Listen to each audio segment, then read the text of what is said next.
खेरवाल सोरेन दो मिद मारांग अनलियो कनाय उनी दो गायन ऑल साथे अडिगान पुथि पाथाम ऑल तोल तालाते सादा समाज रिया कथा को साब राकाब कदा और ओना लगिद केंद्र सरकार और राज्य सरकार पाटा खनो सिरप को ᱧᱟᱢ कदा और उनी खेरवाल सोरेन गे निद दो राजआरी रे फेडेना लोकसभा निर्वाचन रे टीएमसी रेन पाती होई कते झारग्राम केंद्र खने लड़ाई आय खेरवाल सोरेन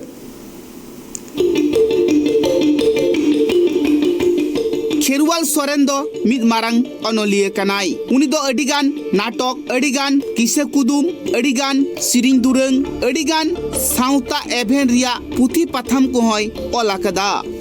उनिहा पुथि पाथाम को ऑल नेल कते उनिहा पुथि पाथाम को पढ़ाव कते साउता एभेन बारेते जहां को कथा पुथि तालाते ऑल सदरा कदा उना लेकाते मिद मारांग अनलिया लेकाते को बाछाव कदिया और उना साउ साउते उनी दो सरकार पाहटा खन अडी आइमा लेकाना सिरप को एम काउदिया खेरवाल सोरेन दो साउता लगित हांडे नांडे निर्बड़ा हकदा साउतारेन हर चिकाते एभेन कुआ साउतारेन हर चिकाते को लहा साउता केटे बखरा हो मंजी बाबा पारगना बाबा इमान कोठे चलाव बड़ा हकना आतुरेन हर आडे टोलारेन हर साउ गापाल माराव तालाते हर चिकाते को चिंगाबा चिकाते को चिरगलआ उनकान कुरुमुटो कोहय कोरा बड़ा हकदा ओना साउ साउते आजा ऑल तोल पुथि पाथाम तालाते सनाम लेकान कथाय पासनाव कदा निया समाज रे उनी अनलिया से उनी सिरप हामेटिया से खेरवाल सोरेन ᱧᱩᱛᱩᱢᱟᱱ मनान गोंकेगी निद दो राजआरी डाहार रे फेडिना जहां हड़ा कथा निंदिन हर को बाडाई कान ताहेत अनलिया कनाई अनलिया हिसाब ते उनी दो अडी आइमा लेकान सिरप हामाटा कदा मेनखान उनी हरगी नित राजआरी डाहार दिकु फेड किदिते उनी हो नित दो राजआरी लेकाते चला रिया से राजआरी तालाते दिसम हर अयुर कुरिया कुरुमुटुआ कदा सिदाय हर को कथा लेकाते उनी दो अडिगान कथा गी उइहर दोहले ताहेत आर चे लेकाते सावता समाज रेन हर कथा को उइहर दोहया उनारिया होय कुरुमुटु ले ताहेत जहां दो सिरिंग दुरंग तालाते किसे कुदुम तालाते उना लगित से उना को कथा सरकार रेन हर बाडाई कते उनी दो सिरप को एमादी ताहेत नापाई नापाई पुथी नापाई नापाई गायन ऑल खतीर साहित्य अकादमी सिरप शारदा प्रसाद किस्कू सिरप साधु रामचांद मुर्मू सिरप पद्मश्री सिरप उना बात कते रहो अडी आइमा गान सिरप गी उनी दोय ᱧᱟᱢ कदा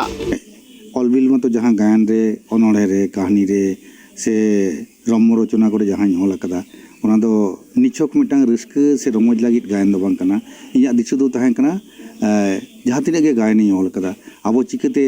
आबो लड़ा दुगो अबन आबो रा रोधन हारके साचित रेना कथा गे ऑल कना जहां दो इया जीवी रेना खांदी खन ओना दो उफलो राकाब कना आदो ओने ओना खन जहां तिने आनाट आबो तला रे मेना ओना खन जुदी लड़ा दुगो गानोआ ओना लगित तेगे तेहिन नुकु राजारी संग दुन जोड़ावना कारण दो हुयुक कना तेहिन ओना संग जुदी अबो बाबन जोड़ा तेहिन जुदी आम मिटांग हर लगित एम रागा से चेद लगित एम रागा से जहां आगे लहांती लगित से डेवलपमेंट लगित एम उयरा ताले इन आम तो जहां दो कोई कते हो बाय मामा चेद हो बाय मामा से सरकार ठेंग गे चला तम जहां गवर्नमेंट को तैयारा उनको गे नोआ दो एम दाड़िया मा अदो ओना लेकाते इन्हु ये ताले इन्हु उनको संग गाते हुयो तिया गाते लेन खानिन पाचे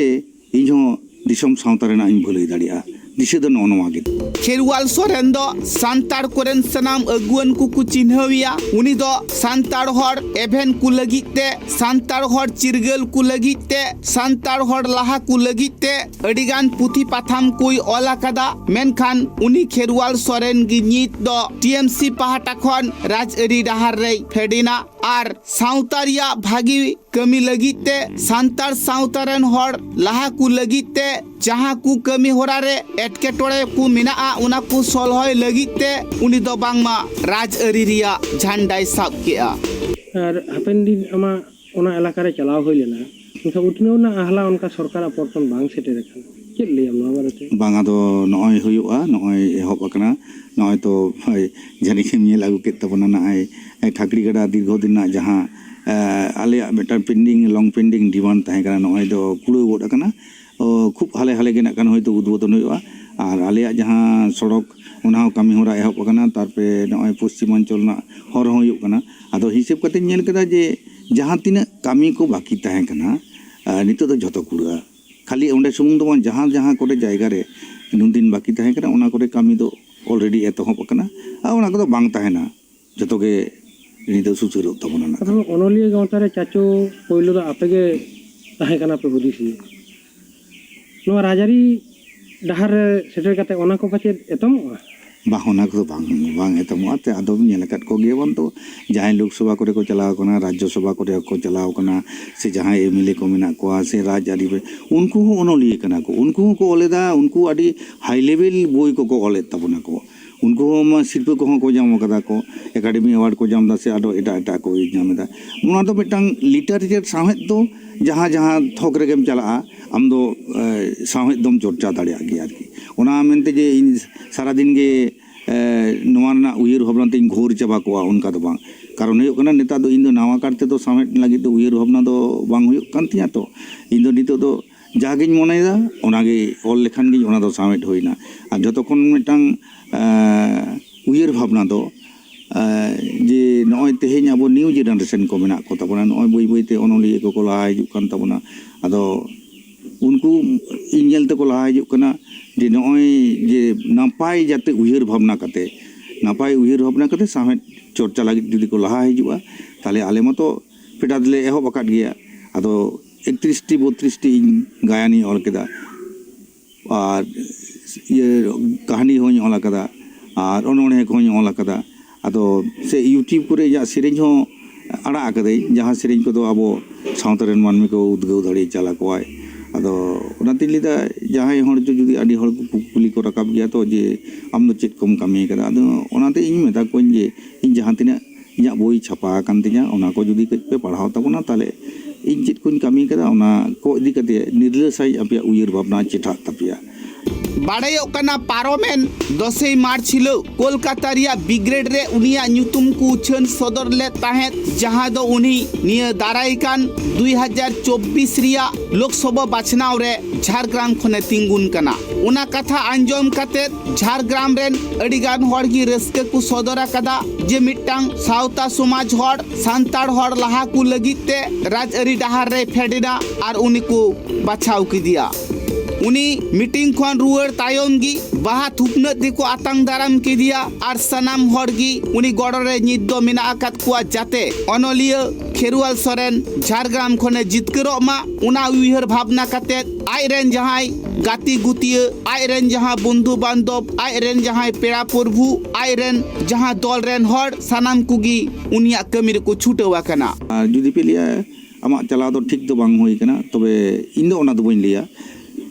ठीक से बेठिक ओना दो इया मिटंग liberty of thought expression believe faith and worship नोआ जेमन मेना इया हो मिटंग लिबर्टी मेना तिया इन जजमेंट दो इन तेगिन जजमेंटवा इन चंदो बंगा नोआ धुड़ी धरती रे जन्म आकदिया इया मोनेते जहां लिया जे नोआ दो एनी हाउ इन दुई कराव गया ओना गेइन कराव गया चेदा से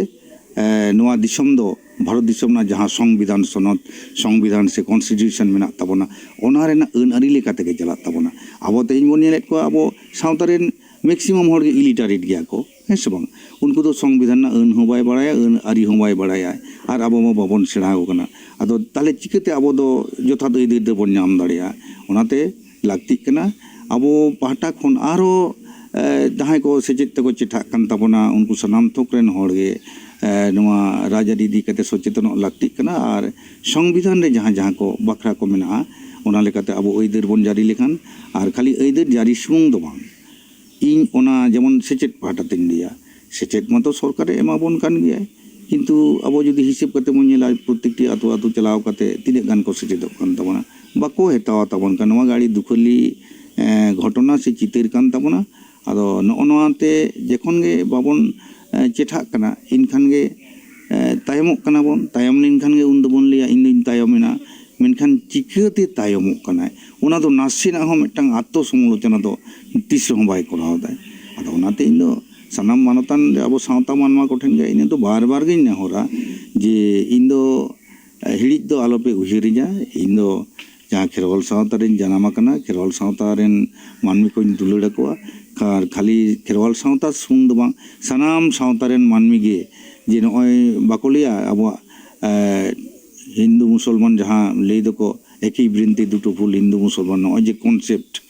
नोआ उयर भावना अब दो विश्व मानवतार प्रतीक कना बन अब सानतार दो चेदा नित हो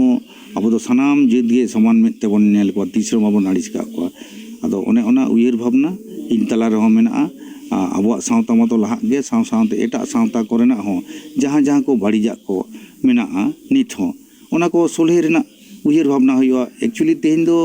दिसम रे मूल्यबोध चाबा उतर कना तो अकिल हुदिस से बुद अकिल चाबागा बुद अकिल जखन के बांग ताहेना उन दो ताले अने सेदाय जहां बीर बन ताहे कन दो बीर जिली सेंदा कते असुलुक कन तमे ओना जुग गे सेटेरवा नितो दो दरकार कना बुद अकिल मानमी को तलारे सिद्धियो दरकार कना आतु आतु सनद सगई सेदाय लेका रुवाड़ आगु होयोआ सानाम मानमी को तलारे गे एंडेखान दो नोआ धरती रे जे मानमी जनाम काते इनखान गे हाने हाना कविता लेका हाने बाको लई दो